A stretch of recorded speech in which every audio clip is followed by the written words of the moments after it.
ahora voy a dar paso a Diego Baraya.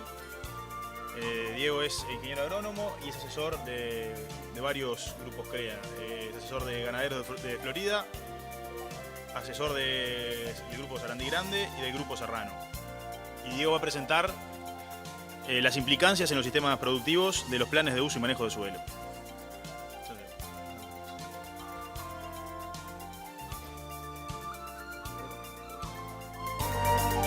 Hola.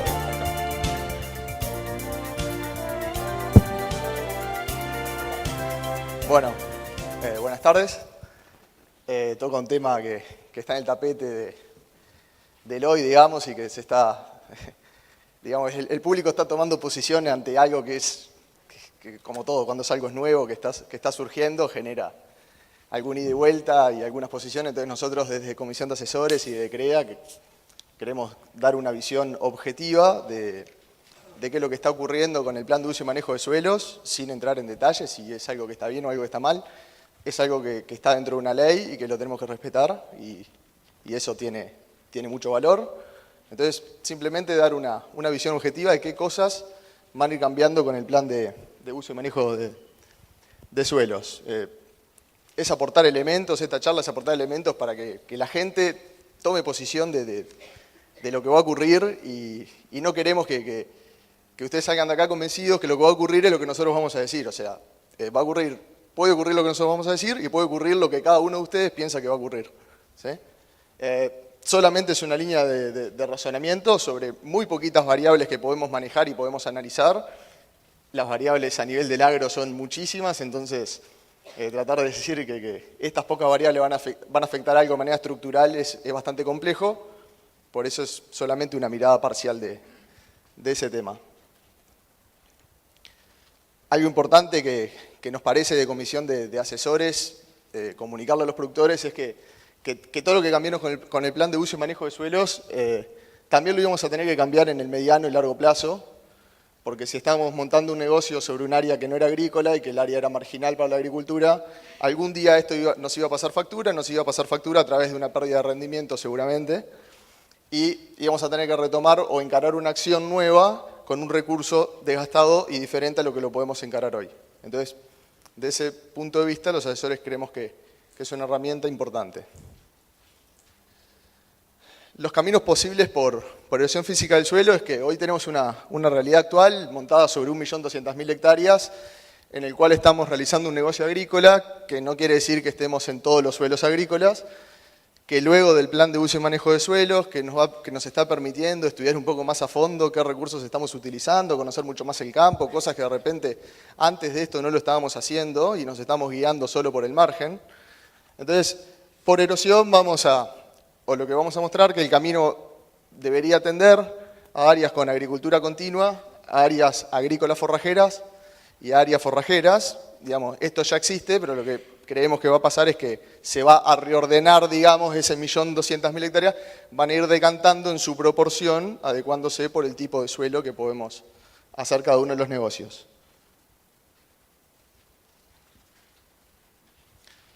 Desde CREA lo que hicimos es, en el verano 2011-2012 nosotros teníamos 86.800 hectáreas analizadas. Cada una de esas hectáreas, nosotros le pedimos a los productores que nos manden sobre qué unidad de suelo están. Entonces, esto arroja de que en CREA el 70%, 69% de las hectáreas donde hicimos cultivos de verano están en unidades de suelo que tienen una tolerancia de 7 toneladas de pérdida de suelo o más, y que el 31% están sobre unidades de suelo que tienen una tolerancia de 5 o menos. ¿Sí? ¿Cuáles son esas unidades de suelo? Acá las tenemos agrupadas. Las 59.000 hectáreas que tienen tolerancia 7 o más, básicamente las más importantes que estamos trabajando en CREA son 11.491 hectáreas sobre la Carolina, que significa el 19% de este grupo de unidades, seguido por Jun con el 16,5%, Fraiventos 8,9%, Carpintería 7,4%.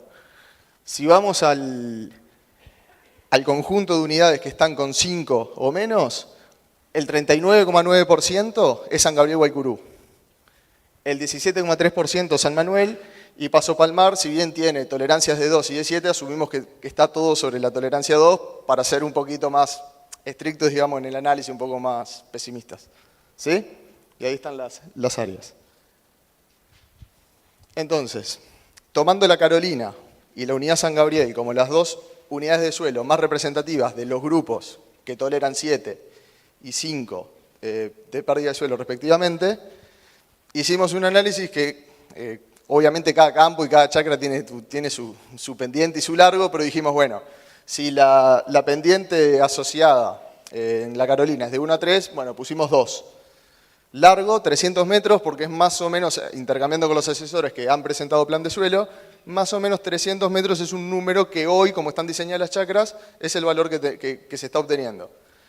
En San Gabriel Guaycurú, si bien la pendiente puede ser muchísimo mayor, asumimos el mínimo valor. El Erosion te dice de 3 a 10 como una recomendación o un rango de pendiente asociada, pero bueno, asumimos que el 30% donde estamos haciendo esa agricultura de San Gabriel, que tenga 3%, el mínimo. Y es un ejemplo, nada más. ¿Sí? Entonces, bueno, la tolerancia 7 y 5. Y bueno, lo primero es, ¿qué pasa en el campo natural? Es decir, bueno, ¿cuál es el punto de partida? Y el punto de partida, bajo estas condiciones, para la localidad de Durazno, considerando la residualidad de la lluvia en Durazno, es que la Carolina es 1,5 y San Gabriel Guaycurú es 4,8 y la tolerancia es 5. Es decir, esto ya te está diciendo que cualquier cosa que perturbemos del campo natural probablemente esté por encima de la pérdida de suelo. Tolerable.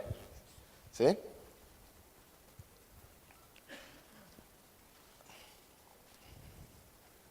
Por ahí, ¿no?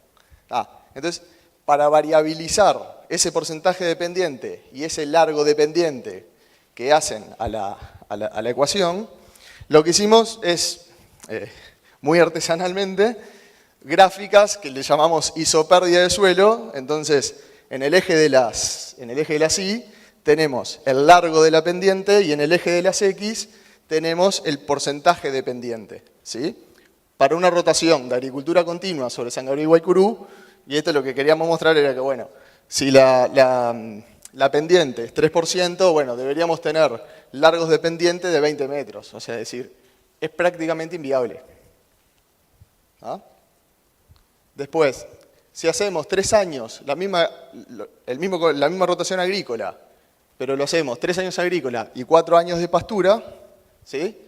Vemos que para 3% el largo de pendiente ya son 100 metros. Entonces, es como que ahí podría empezar a surgir alguna luz de poder hacer agricultura con pasturas en esa proporción, pero con más pendiente, como sabemos que el San Gabriel tiene, se hace realmente difícil. ¿Sí? ¿Qué pasa en la Carolina? Y en la Carolina hicimos solo el análisis para la agricultura continua. Bueno, si la Carolina tuviera 3% de pendiente, con un largo de 400 metros ya podríamos hacer agricultura. ¿Sí?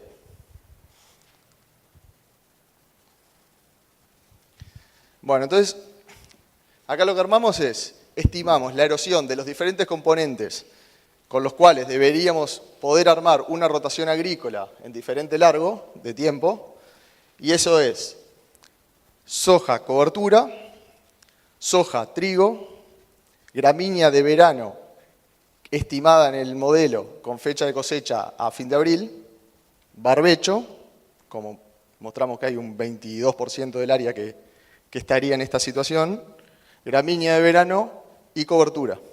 ¿Sí? Entonces, bueno, en el caso de la Carolina, que la tolerancia 7 sería, para soja cobertura 6,9 la tonelada de suelo que se pierden, soja trigo 6,3, gramínea de verano, barbecho 6,7 y gramínea de verano cobertura 3,4. Entonces, acá lo que el modelo está estimando es, a nosotros como asesores, cuando nos pusimos a hacer planes de suelo, y las empresas te dicen, que lo que queremos es la mayor cantidad de soja posible, y eso no escapa a nadie y es real. Y cuando empezamos a hacer los planes, vemos que soja trigo erosiona menos que gramínea verano barbecho. Entonces, desde el punto de vista de la erosión estimada a través del modelo, no tendríamos la necesidad de incluir esa gramínea. ¿Sí? En el caso de San Gabriel, obviamente los comportamientos relativos de los componentes es lo mismo, pero a valores todos mayores que 5 y bastante mayores que 5, ¿sí? Entonces, la combinación de cualquiera de estos 4 componentes van a erosionar más que la tolerancia. Mientras que en la Carolina, la combinación de cualquiera de estos componentes erosionan menos que la tolerancia.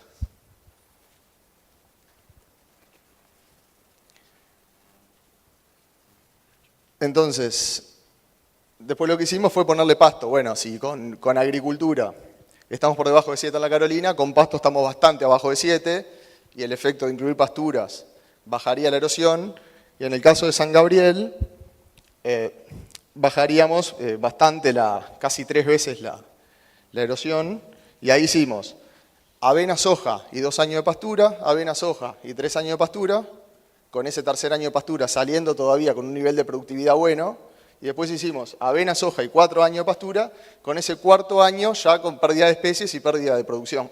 Entonces, hay un descenso de la erosión con el incremento de los años de pastura, y cuando ponemos cuarto año de pastura, como baja la producción de la misma, la erosión vuelve a subir un poco. ¿Sí?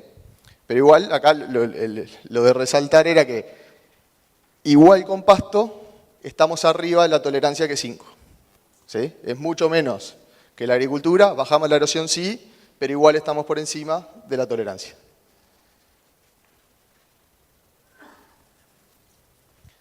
Entonces, si uno como agrónomo ante una empresa que de repente le quedan 3 años de contrato y tiene que presentar un plan por esos 3 años de contrato y te dice, bueno, hagamos la mayor cantidad de soja posible, de repente podemos presentar cualquiera de estas opciones. Y eso puede ser una opción válida. De repente tenés un contrato de 5, puede ser, pero ya le pongo signo de interrogación. Y ahora si vamos a hacer un negocio agrícola pensando en rotaciones y pensando en sistemas, nos parece ya que soja, trigo, soja, cobertura ya no son opciones porque ya no son rotaciones, son monocultivos. Y ahora vamos a ver algunas cosas de eso. Lo otro es, está bien, el erosión es una parte, la erosión del suelo es una parte, ¿sí? Y no tenemos que perder de vista eso, de que el erosión lo único que nos está estimando es una parte de la cosa del negocio agrícola, o sea, no es el todo y no tenemos que sesgar nuestro pensamiento y nuestras decisiones en función de una herramienta. Es una herramienta que nos va a ayudar en una parte de lo que está pasando en la agricultura. Entonces, como ingreso anual de carbono, la otra pregunta es, bueno, está bien, en términos de erosión, podríamos en buenos suelos. ¿Qué pasa en términos de ingreso al carbono? Esto es tomado de 5 predios agrícolas, 5 años de información, que esta información la presentó Sebastián en la jornada de cultivo de verano del año pasado, en el cual el cultivo de invierno soja ingresaría al sistema 5.5 toneladas de carbono, la cobertura soja incorporaría 4.3, el barbecho químico sorgo 5.1 y el barbecho químico maíz 4.9. Cuando la información dice, que eso es algún trabajo que Sebastián nos brindó, que creo que viene de Osvaldo, es que el ingreso anual de carbono debería ser en el entorno a 5. Entonces, en cuanto al ingreso de carbono a los sistemas, tampoco vemos una ventaja clara de las gramíneas versus la soja. ¿Sí? Obviamente esto es función de la productividad que tengan los cultivos, y cuanto más productivos sean, mejor va a ser el ingreso de carbono. Entonces, esto es así, pero no hay que agarrarse de lo con todo, porque tenés que ser buen productor para que esto sea así. Y tenemos que tener altos rindes. Lo otro es, bueno, por erosión, la gramínea capaz que no, en el buen suelo. Por carbono, si producís bien, capaz que tampoco. Pero nosotros de CREA, una de las cosas que hemos detectado es que el antecesor maíz, y vamos a la gramínea de verano que se está desarrollando sobre buenos suelos en CREA, está arrojando. Esto es, ¿qué rendimiento relativo tiene la soja en función del antecesor? ¿Sí? Entonces, lo que se ve es que en maíz, si la soja la hacemos sobre un maíz de segunda, esa soja debería rendir un 20% más. O eso pasó en la base de datos de CREA. Si la soja la hacemos sobre un maíz de primera, el rinde debería ser un 10% más. ¿Sí? Cuando lo hacemos sobre sorgo dio 1, pero acá hay un tema de la ubicación de dónde estamos poniendo los sorgos no los estamos poniendo en un área de potencial agrícola donde podríamos desarrollar un sistema con más soja, entonces creo que este dato ya no corre. Y si hacemos soja sobre soja, el rendimiento relativo de la segunda soja versus la primera es de 1. Es decir, que no deberíamos esperar incremento de rendimientos de soja de primera sobre antecesor soja, ¿sí? Y esto tiene un impacto bastante importante, porque nosotros excluimos la gramínea, porque la gramínea se excluye porque no da plata, y acá tiene que dar plata la cosa para que siga funcionando. Entonces, 20% más o 15% más en el rendimiento de la soja del año que viene por poner una gramínea, hoy a $480 la soja, y si ponemos, yo rindo 2.500 kilos de soja primera, y tengo un 15% más de rinde, y la soja vale $480, yo estoy obteniendo un plus de $180 en mi año agrícola por hacer la soja atrás de una gramínea. Entonces, si trasladamos esos $180 al margen de la gramínea, ya el negocio empieza a cambiar un poco. ¿Sí? Entonces, creemos que es importante igual. Lo otro es, ¿por qué sí sería necesaria la inclusión de gramíneas? Porque si hacemos solo soja, podremos llegar a caer en un problema de que yo desconozco un poco, porque no soy muy agrónomo de agrícola, pero sí los técnicos que saben dicen que la gramínea es bueno porque hay que cortar un poco, puede cortar un poco los ciclos de enfermedades, porque tiene una exploración radicular que es diferente a la soja y que al trigo, y eso le hace bien al suelo, porque tiene una alta relación carbono-nitrógeno y eso le genera una durabilidad al rastrojo superior a las otras alternativas y hace que ese suelo quede cubierto por más tiempo, y si queda cubierto por más tiempo tiene menor riesgos de sequía, el suelo se calienta menos, hay menos problemas de hongo, como el caso de este año de repente en algunas chacras de soja que venían de soja, donde el suelo estaba bastante descubierto, que agarró bastante temperatura y se desarrollaron algunas condiciones para algún hongo de suelo. Y eso con el sorgo de repente o con el maíz se disminuiría. Lo que ya hablamos anteriormente, que genera un plus de un 15% en el rendimiento de la soja siguiente, porque genera sinergias con sistemas ganaderos y lecheros, y eso me parece que hay que mirarlo también, porque las rotaciones agrícolas, no hay campos, o en Uruguay hay pocos campos que sean 100% para agricultura continua, entonces nuestra área de pradera la vamos a tener, nuestra área de bajos la vamos a tener, nuestra estacionalidad de la pastura la vamos a tener también, entonces los granos tienen una sinergia también con el sistema ganadero y eso es importante. ¿Sí? ¿Por qué no sería necesaria la inclusión de la gramínea? Y es no necesariamente, no quiere decir que sea no a rajatabla, es por el programa y por la inclusión de carbono al sistema, nada más.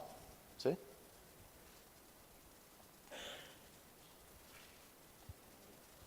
Bueno, entonces, ¿cómo creemos que se van a reordenar en el segundo escalón o qué tendencias podríamos tener? Bueno, monocultivo de soja en verano, en el caso de agricultura continua, y siempre y cuando eso sea mirado en un negocio que me queda un año de contrato, 2 años de contrato o 3, y si tenemos una mirada de más largo plazo y mirar también el antecedente, pre-plan, qué estaba pasando, si venía de muchos años de soja, también deberíamos eliminar ese monocultivo de soja, cortarlo si se quiere, pero sí se podría presionar un poco más a la soja.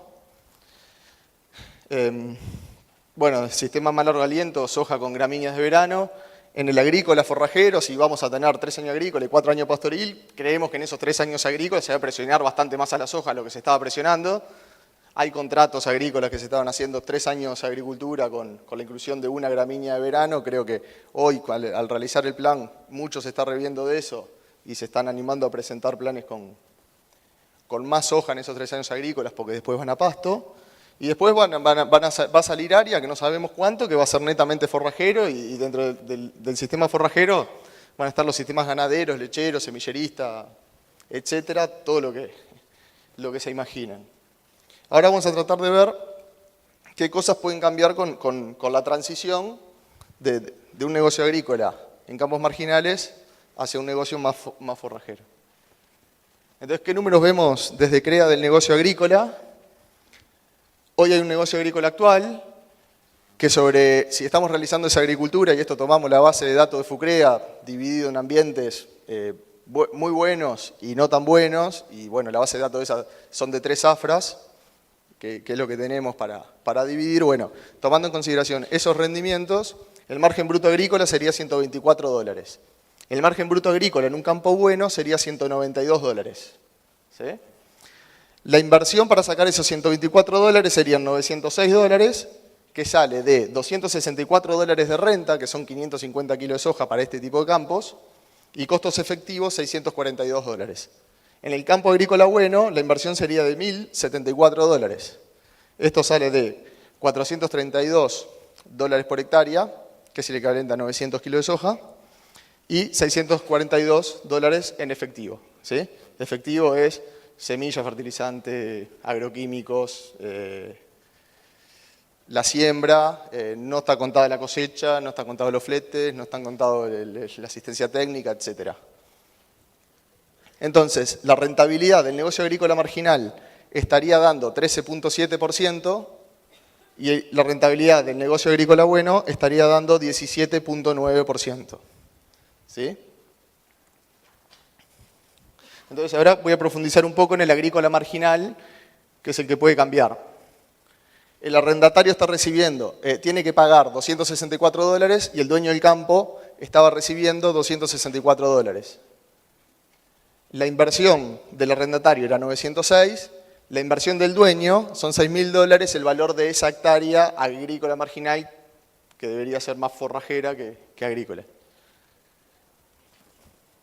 Y la rentabilidad es el 13,7 contra el 3,94 que está recibiendo el dueño del campo.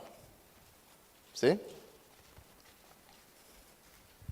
Entonces, si yo estoy en un negocio que me da el 13.7, hice los planes y de esa área me tengo que bajar. Porque bueno, no sé, si es el 5, el 10, el 15, el 20%, yo me voy a tener que bajar de esa área. ¿Sí? Entonces, si yo me voy a bajar de esa área, va a haber una negociación por ese recurso. Entonces, ¿entre qué valores se va a ubicar la renta en un recurso agrícola bueno?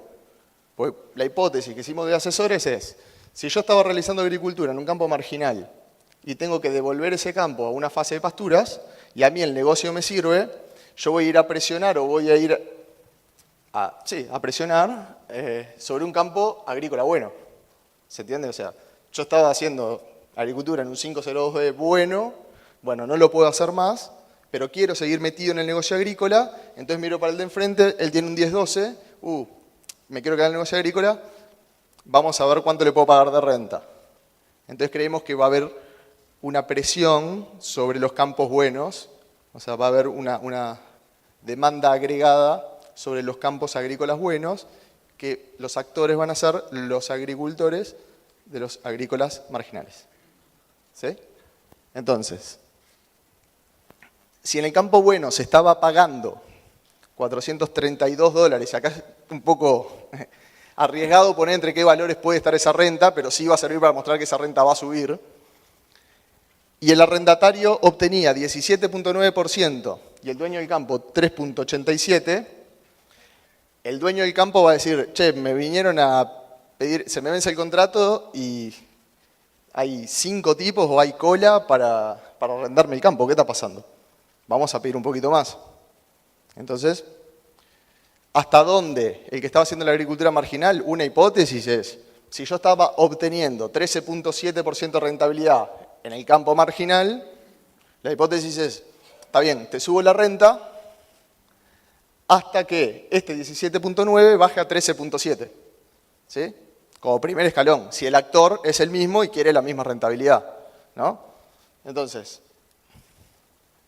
ese valor se podría ubicar en 477 dólares. Entonces, ahí pasaríamos de 17.9 al 13.7. Y al dueño del campo, la rentabilidad le sube del 3,87 al 4.27%. ¿Sí? ¿Se entendió? ¿Sí? César entendió. Entonces, el arrendatario va a querer pagar lo mismo que estaba pagando, el arrendatario A va a querer pagar lo mismo que estaba pagando el arrendatario B, y el dueño del campo va a decir, está bien, pero está el B, el C y el D que me están demandando el campo, entonces te lo voy a querer subir. Entonces, va a ser un tira y afloje, en algún valor se va a quedar. ¿Sí? Y repito, esta amplitud de valor de renta es si el actor es el mismo y queremos 13.7. Capaz que aparece otro actor que le sirve el 10, le sirve el 8 y sube más, ¿sí? Pero ese actor debería estar operando hoy. Entonces, vamos a poner un ejemplo, otro más, para ver que la renta debería subir. Entonces, ¿cuánto puede pagar de renta una empresa que busca el 16.8 rentabilidad y ese 16.8 rentabilidad de qué surge? De una empresa agrícola X que tenga el 70% de sus campos buenos y el 30% de sus campos marginales, ¿sí? Entonces, por todo el negocio está pagando $382. Por el área agrícola buena está pagando lo que estaba antes el 432 y la rentabilidad da 16.8. Si tengo que devolver de este 30, tengo que devolver 10 y presiono sobre el campo bueno y me quedo con un 80-20, ¿sí? Yo puedo pagar de 4.32 el área buena, yo presiono y pago hasta 4.36 para mantener el 16.8% de rentabilidad, ¿sí? Entonces el valor de renta general pasa de 3.82 a $402. Y así sucesivamente, en un caso de 90 de campo bueno y 10% de campo malo, la renta subiría en el campo bueno de 4.36 a 4.41, el valor de renta total subiría a 423 y la rentabilidad la misma. Hasta el extremo del 100% campo bueno. Tengo que devolver todo lo mío que es marginal, ¿sí? Y eso daría $444 para obtener el 16,8. 444 está en el rango de 432 y 477 que marcamos anteriormente. Ahora vimos que se va a presionar sobre los campos buenos y que esos valores de renta probablemente suban. Entonces, hay un área que era donde se estaba haciendo la agricultura marginal que va a tener que pasar a pasturas y que algún negocio vamos a tener que hacer. Porque si no hacemos nada, la cosa se puede complicar. Entonces, ovinos, cordero pesado, puede ser, vacuno, semilla fina, lechería, no sabemos. Vamos a entrar un poquito el diente en la fase de vacuno y en la fase de vacuno en la fase de invernada que vemos como un negocio que se podría realizar sobre ese tipo de campos. ¿Qué podemos hacer si me entregan una hectárea ex agrícola y la tengo que pasar a pastura? Se podría hacer una invernada que entre un ternero de 150 kilos entre marzo y mayo, le damos grano al 1% en el primer invierno, damos grano en el segundo invierno, fin de primavera, típico Giprocar, vendemos el novillo, ¿sí? Esa es la caracterización. ¿Entre qué valores se va a ubicar la renta ganadera en el recurso agrícola marginal? Esa es la otra pregunta. Entonces, de vuelta, va a haber una negociación por esa área que queda libre, que se va a tener que producir pasto. Entonces, si cuando hacía agricultura yo obtenía 13.7, ¿sí?, de rentabilidad, bueno, si yo soy el mismo actor y bueno, le tengo que decir al dueño del campo, yo me quedo con la ganadería y me pongo como límite tener 13.7 de rentabilidad, entonces, si sigo pagando $264, con el negocio ganadero que voy a hacer, voy a pasar del 13 al 7.20 de rentabilidad. Es decir, esa tierra pierde rentabilidad. El negocio que podemos hacer arriba va a perder rentabilidad del 13 al 7.20 si mantengo el valor de renta. Entonces, el que era agricultor, ¿qué te va a decir? Si yo quiero mantener el 13,7, bueno, está bien, ahora tengo que pasarlo a pasto. Bueno, es un negocio distinto. Te voy a tratar de traer lo más posible al 13,7 para por lo menos pensarlo. Entonces, el valor de renta debería ser $168. ¿Bien? Entonces, bueno, de vuelta, va a ser la pulseada a ver dónde queda el valor. Ponemos 216 para ponerlo al medio, digamos que los dos tiran con igual fuerza de la piola y el valor que da al medio sería 216. Vamos a hacer los números de la invernada en base al 216. Entonces, ¿cómo es el reparto de un negocio ganadero de 430 kilos de carne por hectárea de pradera? Que es un número que más o menos desde CREA se está obteniendo en el área intensiva. Entonces, el negocio ganadero futuro, el arrendatario va a tener que pagar 216, el dueño va a recibir $216. La inversión, que antiguamente cuando Cuando se hacía con agricultura era $900, ahora es $1.614, que es hacer el pasto, pagar la renta y ponerle el ganado arriba. Es decir, que hay una inversión agregada del orden de los $700, ¿sí? Y que esa plata tiene que salir y que iba a salir en el corto plazo con el plan o en el mediano o largo plazo con la pérdida de sustentabilidad de ese pedazo de tierra. La inversión que pone el dueño del campo pusimos en $1.000 y le ponemos un signo de interrogación, porque si ya no se puede hacer agrícola, capaz que ese campo estaba sobrevaluado en $6.000 y el mercado estaba caliente y lo pagó, pero seguramente si hay un negocio que da menos rentabilidad, va a tender a bajar. En el negocio ganadero pasaríamos a ganar 10.4 y el dueño del campo 3.22. Y este 10.4 es bien diferente al 13.7. Capaz que lo vemos en términos absolutos, el número es chico, pero la complejidad para poder realizar este 10.4 teniendo 100 hectáreas de pasto acá, 100 allá, 50 acá, 20 acá, es mucho más difícil que si eso está en agricultura. ¿Sí? Entonces, hay un montón de cosas que no están analizadas acá que van a cambiar. ¿Sí? Porque, no sé, de llevar adelante un negocio agrícola en 2.000 hectáreas, capaz que una persona está capacitada para recorrerlas, gerenciarlas y con los contratistas llevar adelante el negocio, pero si esa persona tiene que hacer 2.000 hectáreas de pasto y ganadería, seguramente no va a poder. ¿Sí? Entonces, bueno, lo otro es 430 kilos de carne, capaz que el productor crea en sus 200 hectáreas de pradera, 500 hectáreas de pradera, lo hace. Ahora, si tenemos que arrendar 500 hectáreas, 100, 100, 100, 50, o sea, capaz que no. Entonces, bueno, sensibilizamos el negocio a la producción de carne. Entonces, ¿en qué valor el negocio se hace cero? Entonces, en 437, en 337 kilos de carne, el negocio se hace cero. Y esto tiene una pendiente bastante fuerte. Esto es la producción de carne de la pradera y esto es los $, por hectárea que obtengo en el negocio de invernada. ¿Sí? Y tiene una pendiente bastante fuerte, es decir, es probable que la deseconomía de escala, los problemas operativos, todo lo que va a venir asociado a eso, hagan de que no sea 430, sea bastante menos. Bueno, 337 de asesores creemos que es un número que está bastante cerca de lo que puede llegar a pasar. ¿Sí?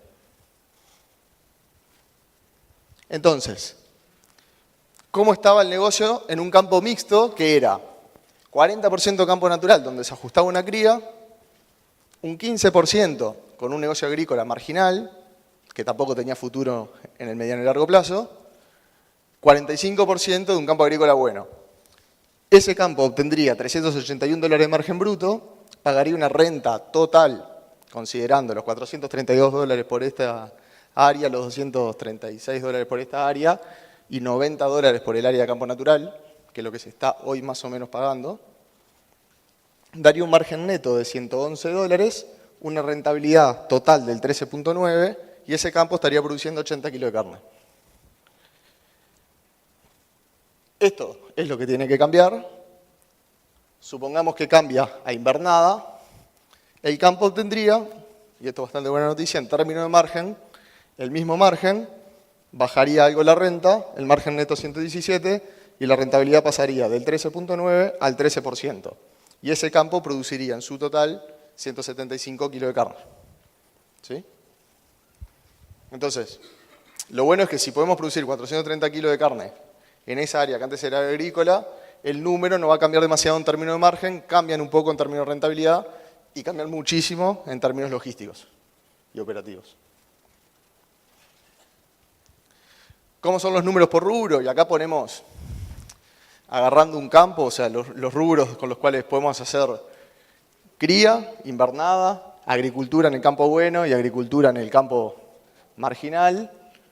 Entonces, la cría, suponiendo de que ponemos todos los números, porque también otra cosa que creemos es que pueden empezar a aparecer oferta de campos enteros, porque si el dueño del campo estaba recibiendo, supongamos un dueño que tenga 1.000 hectáreas, 300 hectáreas de campo marginal, o 150 hectáreas de marginal, o lo que quieran ustedes, y por plan de uso debe pasar a pasturas.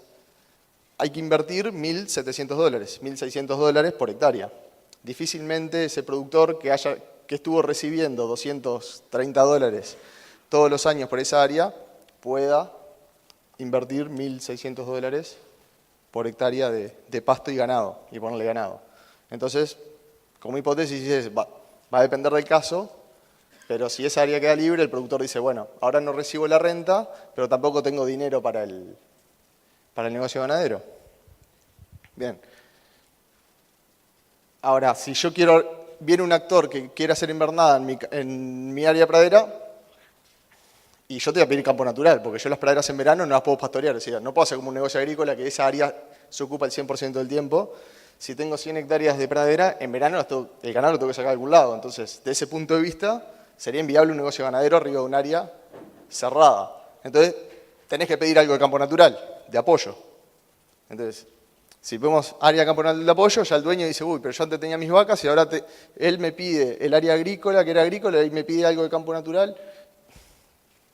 Es como que hay chances, no en todos los casos, pero hay chances de que empiecen a aparecer campos enteros. Entonces, bueno, acá le damos una pequeña guía de los números que pueden dar según el tipo de campo que tenga ese campo, valga la redundancia. Entonces, bueno, una cría daría $120 de margen bruto, con una tasa de procreo del 70%, pagaría una renta de $90, más o menos 45 kilos de carne, que es lo que está instalado un poco en el mercado. Mano de obra, algo básico, porque es un negocio distinto al de la empresa tipo CREA, entonces $15, margen neto $15, capital inmovilizado $450, rentabilidad del 3.3. 3.3 no asusta a los ganaderos, lo que sí asusta es el $15. Difícil que alguien entre por $15. Eso está bravo. Invernada, lo que daría esa chacra que antes era agrícola, si la hago invernada, $404 de margen, 216 de renta, $21 de mano de obra, $167 de margen neto, ya está un poco más divertido. Tengo que movilizar 1.614, no es para todos, rentabilidad del 10%, está un poco más amigable. En la agricultura de rendimientos altos, digamos, el margen bruto 6.24, renta 4.32, margen neto 192, $1.000, 17.9, y la agricultura de rindes bajos o campo marginal, $124 de margen neto, 900 de capital inmovilizado, 13.7. Entonces, este 167, ¿qué es lo que va a cambiar? ¿Es viable? Esa es la pregunta. Eso va a cambiar. Ahora la pregunta es, ¿es viable? ¿Vamos a poder llevar adelante los números? Es fácil. En la cancha se va a complicar. Entonces, ¿cómo vamos a resolver los aspectos operativos de todo lo que mencionaba hoy? 100 hectáreas de pradera acá, ya, cuidado en el verano de la pradera, etc. Economía de escala y eficiencia biológica, una alta sensibilidad al descenso de la producción de carne. En 3.37 estaba el punto de corte para que sea 0. Es decir, también preocupa. ¿Incremento del precio del ternero en el corto plazo? Sí. No sabemos cuántas hectáreas van a pasar por plan a pasturas. Pero algo va a pasar. Si algo pasa, debería haber una demanda agregada de terneros. Si hay una demanda agregada de terneros en el corto plazo, debería en el corto plazo subir. ¿Sí? ¿Futuro descenso del precio del gordo? ¿Qué pasa si se nos da una coyuntura de que pagamos alto el precio del ternero por alta demanda y el precio del gordo puede bajar? A futuro, si pasan X cantidad de hectáreas, el Uruguay va a tener más ganado para ofertar, y si hay más ganado para ofertar, en teoría, el precio del gordo podría llegar a bajar. ¿Sí? Siempre va a depender el precio del gordo de la tonelada de carne exportada, cómo está el mundo, etcétera, etcétera.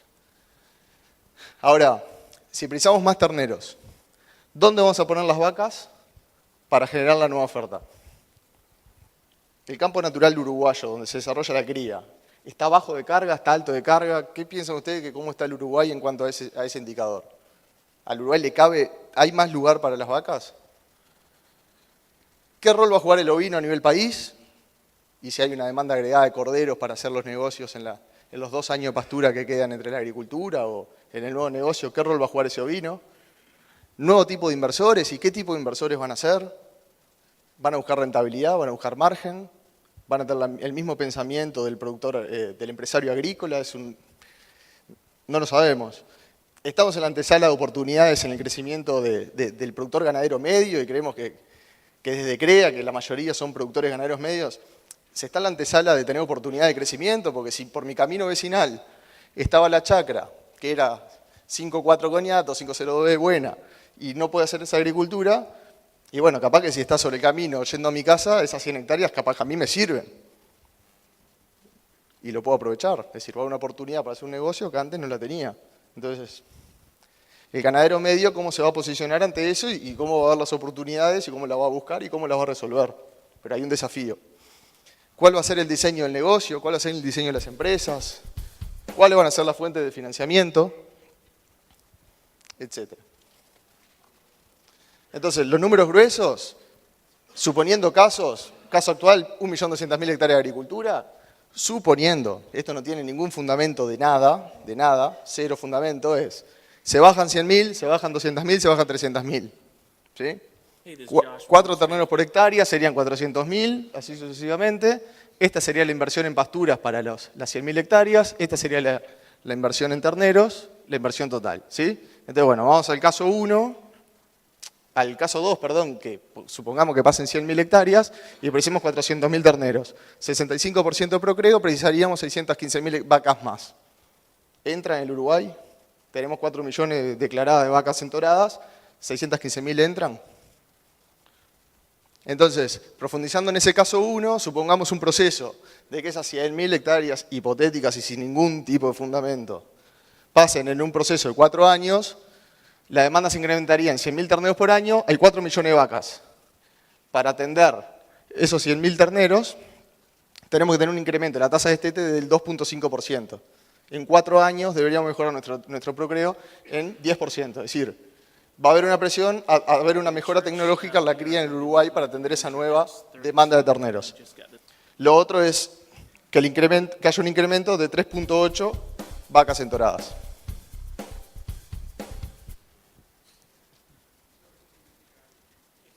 Eso significa que quedan 5. Ya termino. Entonces, ¿qué viene pasando en el Uruguay? El Uruguay demandaría 150.000 vacas más. Bueno, del 2010 al 2012 el Uruguay viene creciendo en 112.000 vacas por año. Precisaríamos 4.250.000 vacas, sin interrogación si lo podemos hacer o no. Estos son los terneros que nacen cada año. No, nada. Esto es el área de pasturas que hay declarado anticose, 1.500.000 hectáreas, es decir, 100.000 tampoco es tanto, y van a entrar 25.000 por año si el proceso es 4. Entonces, 25.000 hectáreas tampoco movería la aguja demasiado en lo que es. Si el proceso es gradual, no movería la aguja demasiado al área de pastura que tenemos hoy. Si el proceso es abrupto, te puede pasar esto. Y eso, además de tener que se dio en un año con crisis financiera y con una crisis climática importante, tuvo su impacto en el Uruguay. Entonces, todo ese incremento del pie de cría, qué sé yo, una forma de verlo es la relación entre la vaca gorda y la vaca preñada, que es el rojo. ¿Sí? Entonces, lo que se viene dando del 2007, en realidad 2008, a la fecha, es que esta relación tiende a 1, que quiere decir que la vaca preñada está tendiendo a valer lo mismo que la vaca gorda. Que históricamente eso no ocurría. ¿Y eso por qué? Porque hay un estímulo para la cría, hay señales, entonces se retiran las terneras, se aumenta el pie de cría y hay un incremento de valor. Y eso, con un plan de uso y manejo de suelo, si hay área que pasa pasturas, estas relaciones van a seguir para abajo. O deberían.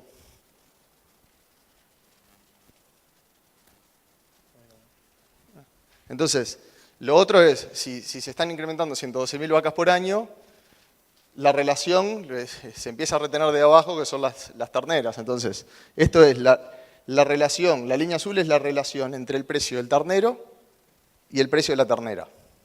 Históricamente, el ternero valía un 29% más que la ternera. ¿Sí? En este último tiempo, donde hubo más incentivo para la cría, porque los invernadores estaban ganando más plata y qué sé yo, esa relación bajó al 20%. ¿Sí? Sin embargo, la relación entre novillo gordo y vaquillona gorda se mantuvo más o menos en el eje del 18%. Es decir, el novillo gordo vale un 18% más que la vaquillona. A priori, ¿qué quiere decir? Que todos aquellos invernadores de vaquillonas, por ejemplo, deberían perder competitividad frente a los invernadores de ternero a novillo gordo. ¿Sí? Y estas son cosas que están pasando en Uruguay y son cosas que si pasan 25.000, 50.000, 100.000 o el área de pasto que pase, todas estas tendencias se deberían agravar o deberían seguir manteniéndose. Y esas son algunas señales. Capaz que el $15 de margen neto que vimos hoy en la cría es un número que tiene, capaz que de todos, la mayor probabilidad de incremento en su valor. Lo otro es cómo encaramos el negocio. Antiguamente, si el margen, esto es la tasa de incremento que ha tenido el ganado desde el 97 a la fecha, ¿sí? Y del 2000 al 2010, el crecimiento acumulado fue del 150%, fueron 15% por año. Entonces, si estabas en un negocio ganadero y íbamos a encarar un negocio ganadero, que el margen era cero o complicaba trabajar por ese margen, si ponías $1 millón te retornaba el 15% por año y estaba divertido. Era un lugar donde hay bastante seguro para poner tu capital. Entonces, hoy aparece la oportunidad para poblar con ganado, pero la tasa ya no es 15, la tasa es 0. Entonces, aparece la oferta, pero estamos obligados a las relaciones de hoy, a no ser que algo cambie, a producir. Y estar obligados a producir, por los números que vimos, está complicado para aguantar el número. Entonces, la pregunta que hacemos de Comisión de Ganaderos es si se viene una ganadería basada únicamente en la producción y el desafío que esto trae. Porque encarar un plan con el 15% de tasa de capital que invertís es una cosa y encararlo a tasa cero es una cosa totalmente diferente. ¿Sí? Entonces acá ya resumiendo, esto es lo último, lo único que hicimos un esfuerzo, que esto pueden estar de acuerdo, no pueden estar de acuerdo, no importa, y si genera posición mejor y si dicen que es un bolazo mejor. Entonces, lo que creemos que el énfasis agrícola, por todo lo que hablamos, en un campo bueno, que un campo bueno sería un campo que resiste agricultura continua sin ningún tipo de problema, y un campo marginal es aquel campo que debería mudar a un sistema agrícola forrajero o a un sistema forrajero. Entonces, el énfasis agrícola del campo bueno va a subir, porque si antes yo tenía un campo que era bueno y lo tenía 3 años agrícola y 4 pastura, y todos los números que hemos visto en la agricultura que son mejores en términos de rentabilidad de margen que la ganadería, vas a tender, al darte cuenta que puedes hacer agricultura a través de la erosión física del suelo, deberían incrementar su énfasis agrícola, el marginal debería bajar su énfasis agrícola, el énfasis forrajero en los campos que son muy buenos debería bajar, el énfasis forrajero obviamente en los campos marginales debería subir, la soja en la fase agrícola, medida solamente desde el punto de vista de la erosión física del suelo y del ingreso de carbono al sistema, si tenemos buenos rindes, debería subir en el campo bueno. En el campo marginal, cuando nos toque esa fase agrícola y después la fase pastura, en esa fase agrícola también creemos que debería subir. La gramínea C4 en la fase agrícola, en el campo que es muy bueno, podría tener una tendencia a bajar considerando solo los aspectos que ya mencionamos hoy más temprano y que ojalá que hayamos sido claros. En el campo marginal también. El valor activo de la tierra, si hay más personas que están demandando por un campo bueno y que están presionando a la suba de una renta, debería ajustar al alza el valor de ese activo, porque de hecho el activo y la rentabilidad van de la mano. En el campo marginal debería tender a bajar, porque hay un negocio que va a rentar menos, y si hay un negocio que renta menos, el valor activo podría llegar a bajar, o no, pero creemos como que presionaría, eso presionaría la baja.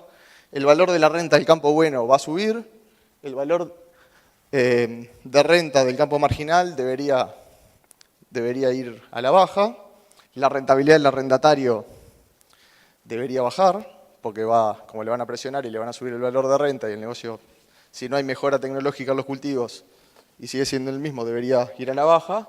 En el campo marginal a la baja, y la rentabilidad del propietario depende de cómo se muevan las flechas, cuál pese más. Nada más que eso, gracias. Y a las órdenes.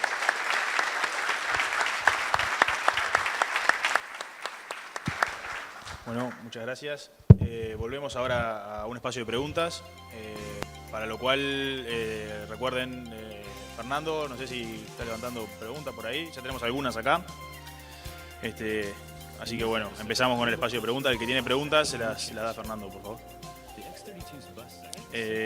Para César Mosca. En función de los datos de márgenes de cultivos de invierno que se presentaron, ¿cuál sería la rotación más recomendable?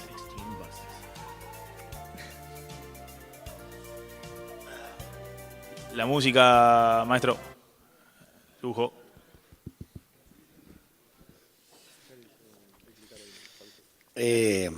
Agradezco el que me hizo la pregunta. Una rotación, esto hablo en títulos personales, la verdad que no. De hecho, al seno de la comisión de asesores tenemos visiones diferentes. Lo cierto es que hubieron algunas variables que cambiaron bastante, tal vez desde hace 2 años a la fecha y desde el año pasado a la fecha también han cambiado. La primera cosa es que en realidad cuando nosotros nos planteamos una rotación, teníamos que de alguna u otra manera como que incluir las gramíneas C4 dentro de la rotación. Eso era como condición sine qua non. Tenían que ir primero en un 33%, después en un 25%. Y para nuestra sorpresa, eso la verdad que cambió bastante. Cuando empezamos a hacer correr el modelo, la gramínea C4 que después... O sea, si nosotros cosechábamos esa C4 en el verano y después podíamos hacer cobertura, que seguramente en un maíz pues la pudiéramos hacer, pero en maíz de primera, pero maíz de segunda y sorgo seguramente no lleguemos a hacer cobertura. La verdad que el propio sistemita, el propio erosión nos tiraba para afuera la gramínea C4 porque las probabilidades reales de sembrar la cobertura posterior a la C4, la verdad que eran bastante bajas y complicadas, digamos. Entonces, como los meses que quedaban libres después de sorgo, aunque estuviera el sorgo y aunque estuviera el maíz, eran los de mayor erosividad de la lluvia, y frente a la imposibilidad real de sembrar la cobertura, porque si lo ponemos en el plan, da todo bárbaro, pero después hay que ir y hacerlo, y entonces eso hacía que el propio programa nos tirara la C4 para afuera. Eso ha cambiado. Entonces, también ha cambiado un poco la lógica en la cual nosotros veíamos la rotación, que esto fue una discusión que tuvimos con Osvaldo en la última jornada. Las chacras rotan, aunque el campo no rote, aunque no haya un 25% del área de cada una de las chacras, digamos. Entonces, frente a esa lógica, digamos, las chacras rotan. Si hacemos todo un año trigo y al otro año hacemos soja, y ese verano hacemos soja y al otro año hacemos una cobertura y hacemos soja de primera. Si el modelo nos dice que eso está bien, sin tomar en cuenta el balance de carbono, la verdad que se puede hacer perfectamente esa rotación, llamémosle temporal, en los años y no espacial. Y realmente, al sacarnos la presión de incluir la gramínea C4, tiene mucha lógica hacer una rotación temporal, digamos, porque la duda que le poníamos a esa rotación espacial era si en un año, digamos, perdón, a esa rotación temporal, si en un año tuviéramos que hacer el 100% del área de sorgo o de maíz, digamos, que seguramente no le íbamos a hacer. Entonces, cuando se levanta esta restricción de tener que poner sí o sí la C4 en la rotación, pensando en el modelo de erosión, se levanta esa restricción, empieza a tener más cabida la posibilidad de hacer esa rotación que les comento, temporal, hacer todo el año trigo, después todo el área soja, después todo el área cobertura, después todo el área soja de primera, y entonces ahí también estamos rotando y bueno, y eso podría ser una rotación que no incluya la C4, digamos. Lo otro es que, y contestando más la pregunta, es hoy en términos de, si tuviera que resolver en términos de márgenes, lo que sugeriría sería incluir una cuota parte de trigo importante dentro de la rotación, importante pero no el 100%, incluiría algo de cebada para minimizar riesgos de alguna u otra manera, y obviamente que armaría una rotación que pase el modelo de erosión y armaría una rotación que tuviera el componente trigo-soja lo más posible o cobertura-soja de primera lo más posible en función de los objetivos de nuestra empresa. Si sea mirar la rentabilidad o sea mirar el margen en bruto. Y bueno, y no sé si, Diego, vos tenés algo para comentar, pero básicamente sería optimizar los componentes en términos anuales que me maximicen el margen en función de lo que espero yo de mi negocio agrícola, sea rentabilidad o sea margen bruto. César, Espero haber contestado. Seguimos. Tengo un, ¿Querés que te pase primero y si querés contestar alguna voz, contesta alguno Diego y toma. ¿Tenés ahí, Coso? Ahí. Sí. Lo puse a sacar. ¿Qué pasa con las 12 millones hoy de campo natural? ¿No puede pasar agricultura? A ver. Está brava porque la respuesta con 12 millones de hectáreas puede ser bastante amplia, pero creemos que sí. Creemos que el área potencial agrícola de campo natural en las zonas donde la infraestructura y los costos de logística son accesibles ya se ha alcanzado bastante. Creemos que hay área potencial agrícola en otra zona del país, sí. Creemos que debemos mejorar bastante la parte de infraestructura y costos de flete para que esas áreas exploten. Y eso es un camino que se debería recorrer con plan o sin plan, así que por ese lado. Después, si la pregunta viene, aparte que pasa agricultura, en 12 millones de hectáreas, si hay que subir el pie de cría, parece difícil por el tema de que de comisión de asesores agrícola, de comisión de asesores también ganadero, se cree que los sistemas están bastante cargados en cuanto al sistema al campo natural, entonces que no soportaría un incremento fuerte de carga. Lo que sí puede pasar es que si hay un estímulo interesante para la cría, que de hecho el año pasado ya pasó en el basalto, los ciclos completos con su fase de invernada ineficiente o con un umbral de ganancia diaria de 250 gramos, ya el año pasado la cría superó el margen bruto a esa fase invernada, entonces creemos que puede haber un incremento del pie de cría a expensas de esos novillos ineficientes patones. Si eso ocurre, la noticia va a ser que el precio del ternero va a subir y va a subir bastante, porque los que soportan el precio y tiran el precio del ternero a la baja son esos invernadores ineficientes, y si van quedando en la cancha solo los eficientes con ganadería en base a pasturas y altas producciones, son quienes podrían pagar más, entonces la noticia sería que el precio del ternero subiría bastante. ¿Querés vos? O? Estoy leyendo todas las que tengo, estoy tratando de tomar una respuesta. Después, había otra acá, todos los negocios presentados dan positivos y a veces muy buena rentabilidad, y todo con renta. No son escenarios demasiado optimistas. La variabilidad de los resultados que FUCREA presenta, y sobre todo en años marginales, no presentan resultados más austeros. No sé si va a esta F3. Sí. Y duplicar. Sí. Bueno, no sé si va a esta transparencia, no sé quién la hizo, pero si va a esta transparencia, pongamos la alternativa 2, 40% de cría, 15% de invernada, 45% de agricultura en buen campo. Obtener un margen de $380 no parece nada alocado. La gestión agrícola, ¿dio César? ¿350? ¿380? ¿Cuánto dio el ingreso de capital de las empresas agrícolas ganaderas el año pasado? ¿380, 400? Claro, más o menos el margen bruto que se obtiene ahí de 380 es más o menos el ICA que se obtuvo de la sectorial agrícola el año pasado. Es decir, que no nos parece que sean extremadamente optimistas. Capaz que sí llama la atención el número de la invernada, pero esa invernada es solo el área de pradera, y nosotros que crean no analizamos generalmente el área de pradera, entonces la pradera en combinación con el resultado del campo natural hacen que esos números sean bastante menores. Es decir, que no creemos que sean demasiado optimistas. Lo único capaz que el 430 kilos de carne para obtener esos márgenes sí es optimista en un nuevo escenario de realización de ganadería base a pasturas.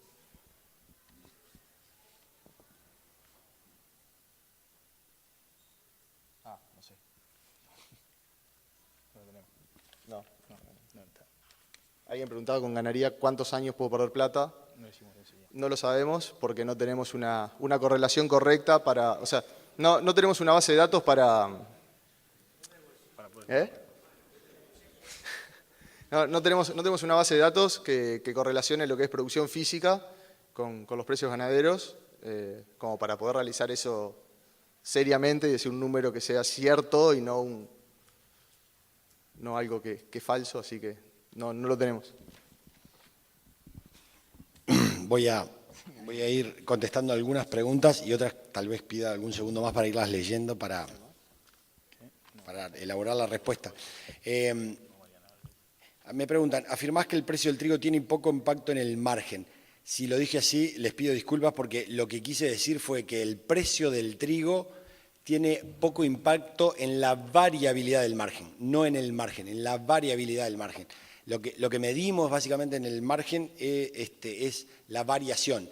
Lo que realmente le imprime variabilidad al resultado o al margen es el rendimiento medido en el R cuadrado, o lo que determina la variabilidad es el rendimiento y no el precio. O dicho de otra manera, los dos tienen influencia, los dos determinan, pero uno determina mucho más que otro, y en ese caso es el rendimiento y no el precio. Quiero ver una cosa, que eso también pasa porque eso se evaluó en el universo de productores CREA. Entonces, la realidad es que el resultado es que los precios que vendieron los diferentes productores CREA no había mucha variación. Y sí en los rendimientos. No fue con el universo total de precios que podría haberse logrado, sino con los que efectivamente lograron los productores CREA. En esta misma pregunta dice, ese análisis es con precio del trigo a 2,95 y 2,45. En realidad, el precio que nosotros le ponemos para que me calcule el margen está dado por una función normal, y el precio que utilizamos fue 221. No sé, capaz que hay algún error en el cual dice que el precio del trigo era 2,95 y 2,45, porque el precio utilizado fue 2,21 para hacer el cálculo de márgenes. Y me preguntan, ¿qué pasa con un trigo de $186 la tonelada como en diciembre? Con un trigo a $186 la tonelada en diciembre seguramente perdamos plata. El problema, y esto sucedió en asesores también, es que ¿sobre qué escenario nos paramos nosotros para tomar la decisión de sembrar trigo, digamos?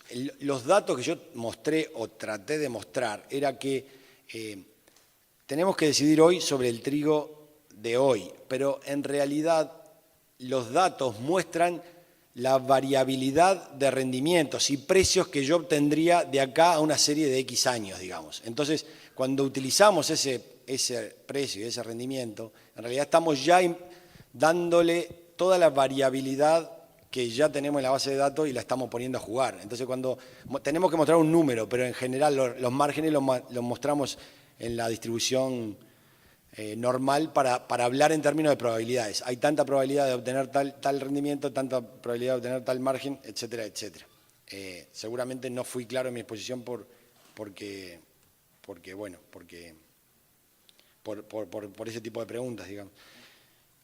Si la información con la que cuento sigue siendo correcta, la mayor parte del área destinada a agricultura sigue siendo en arrendamiento. En ese escenario la conclusión es la contraria a la manejada. La probabilidad de ganar es de 39 y la de perder es 61, por tanto es muy riesgoso. Eso es cierto, si lo dije de otra manera, las disculpas del caso. La probabilidad de que en trigo, pagar la renta es baja, digamos. El problema es que después analizamos cuál es la probabilidad de obtener rentas haciendo trigo-soja, porque una de las cosas que quise mostrar es que cuando decidimos hacer trigo, también estamos decidiendo hacer soja. Y también quise mostrar que los márgenes de nuestra agricultura, en definitiva, o de nuestro negocio agrícola, se obtienen en la fase verano de la. Entonces, la cuenta es cómo pasamos el invierno. Lo pasamos hundiendo $120 haciendo coberturas, o nos jugamos una ficha al trigo, y básicamente el mensaje fue ese. No haría el 100% del área en trigo, pero apostaría una ficha a esos $150 que, tomando en cuenta toda la variabilidad de precio y de rendimiento, ese sería el resultado más probable, $150 de margen. Yo estoy como Osvaldo también, con el brazo corto. Bueno, tengo que terminar. Me quedan muchas, igual dejo mi dirección de correo. Sí, está por eso. Cualquier cosa. Bien. Y por último, eso me parece importante, porque se sigue hablando de margen bruto solamente, importa el sistema, si la tierra es tuya o no, la rentabilidad son muy distintas y el riesgo también. Hay que hablar de los dos casos y ese es el indicador relevante. Sí, está buena, digo, está bueno lo que plantean.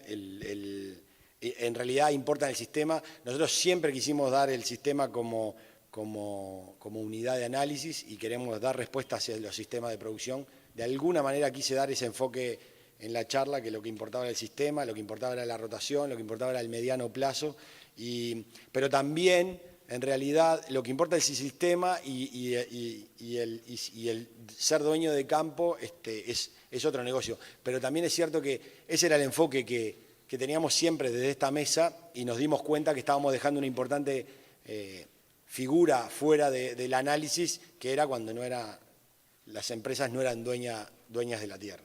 Y evidentemente esto generó